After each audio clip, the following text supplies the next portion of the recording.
With the new season of anime rapidly approaching in 2022, there's one that's particularly caught our attention, and that anime is My Dress Up Darling. There's a huge trend among manga artists making manga based around the premise of a girl teasing a really passive guy, but their teasing means something more.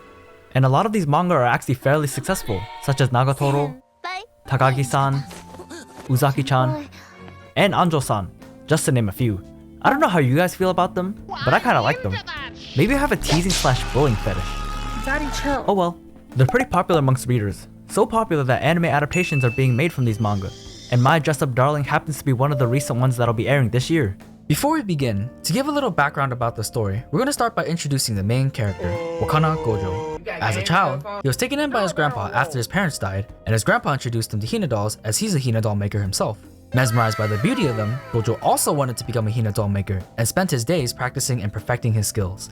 But after being called disgusting and cringe by his childhood friend, he gets traumatized and decides to only practice in secret, away from others. As a result, he has 0 friends and is socially awkward around others. In his first year of high school, a girl by the name of Marin Kitagawa accidentally bumps into Gojou's desk, and thus, they have their first interaction. At first, she seems really nice, especially to him, but then her friends start talking about how she's completely just shit on this hot guy that was trying to hit on her. So right off the bat, you can tell, she's built different. Not only does she not care about looks, but she also has her own hobbies that she openly enjoys and doesn't care about what other people think. And just as you think that, she already declares herself a top tier waifu of the season by telling this weak ass pathetic dude to stand up for himself. He gets caught in 4K by Marin while he's making dolls, and to his surprise, she's not creeped out like other people are. In fact, she compliments him. Then she shows her hobby to him as well, and he returns the favor by flaming her for being so shit at it. He flames her so hard she starts crying, but realizing how doggy she is, she asks Gojou to make clothes for her cosplaying hobby, and obviously, how can you say no to her? And that's where the story begins. The story itself is comprised of 3 elements: wholesome slice of life, emotional moments, and cultured scenes. Addressing the first part, the manga is surprisingly filled with wholesome slice of life moments where the two spend a lot of time together working towards one goal. You can see the relationship change throughout the manga, and as time goes on, it develops into a relationship where they're very comfortable around each other, even doing things like eating or watching movies for fun at each other's houses. It gives the manga a nice refreshing feeling after they finish a cosplay and the tension is finally over. As for the emotional moments, this really caught us off guard because we just didn't expect this manga to hit us right in the heart. There are a few moments in the manga where Gojo is faced with tough decisions or his past trauma is triggered like a Vietnam War flashback, and when you see how he deals with it, you can't help but have a smile on your face. For example, in one of the earlier chapters, his schedule is packed tighter than a suitcase from an Asian relative. As things are looking hopeless and it doesn't look like he'll be able to finish Marin's cosplay in time, he remembers that in order to be good at something, there are gonna be sacrifices. There are gonna be hardships that everybody faces on their journey to be good at something, but it's those that can withstand these kinds of hardships that make them not only good at what they do, but a better person overall. So despite being busy with everything going on in his life, for Marin's sake and her happiness, he finishes her cosplay in time, only to find out the deadline was whenever he wanted to finish the cosplay. Finally, moving on to the more important aspect of the manga are the cultured, ecchi scenes. As a man of culture, it's my responsibility to look at it and judge it for the sake of this video. But to be honest, I was not disappointed at all. Nice. Looking at Marin from an objective standpoint while using only medical terms, I will attempt to describe her body.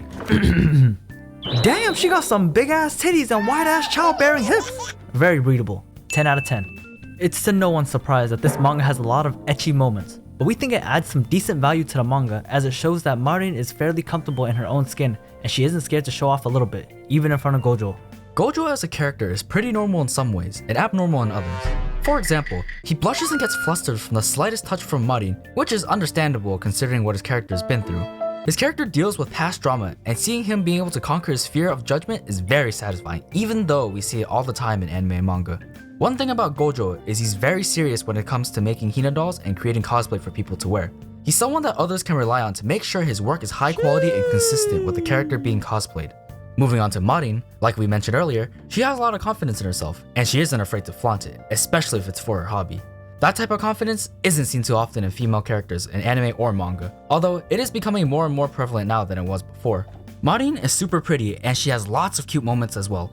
Initially, we thought she didn't have much shame and she just liked teasing Gojou, but it's not like that at all. She doesn't mind showing off her body if it's for cosplay purposes. On other occasions, she can get fairly shy and conscious if Gojou looks. Another thing about Marin is that she always makes sure that Gojou gets the credit that he deserves and that his work is greatly appreciated. She even goes as far as to make food for him, even though she sucks at cooking. You can tell by their actions and dedication that they care a lot about each other, and that they make sure to support each other whenever possible. Another aspect of the manga done really well is the character development. For example, Gojou. This dude goes from zero to hero. Let me explain further. He starts off by having zero friends and not being able to socially interact with his peers simply because he never had practice as he was too busy practicing making Hina dolls. After he meets Marin and they spend a lot of time together, they meet other cosplayers along the way, and he seems to have no issues talking to them about their cosplaying techniques or even more personal questions like the reason for cosplaying. You can see his progress translate to when he's talking to his classmates. He becomes more sociable and less stiff and robotic than before. In Marin's case, she fairly quickly starts falling for Gojou because of how cool he is when he's serious, and of course, his kind and helpful nature. Another reason she falls for him is because of how supportive he is to her hobby and his ability to understand her side of things. And this stems from his own feelings about his hobbies, so of course he would understand her feelings. In terms of character though, Marin is pretty inconsistent when she starts looking at Gojou in a more romantic way. Sometimes she can't help but think he's super cool and hot, but other times when you expect her to be more conscious of Gojou, she isn't. The interactions between Gojou and Marin obviously change as well as they spend more time with each other. Let me tell you guys though, the interactions that they have are way too precious. They support each other in their respective hobbies and help each other out when they need to be more serious. There's the occasional teasing that comes from Marin, but that's what all the fans of the manga are waiting for.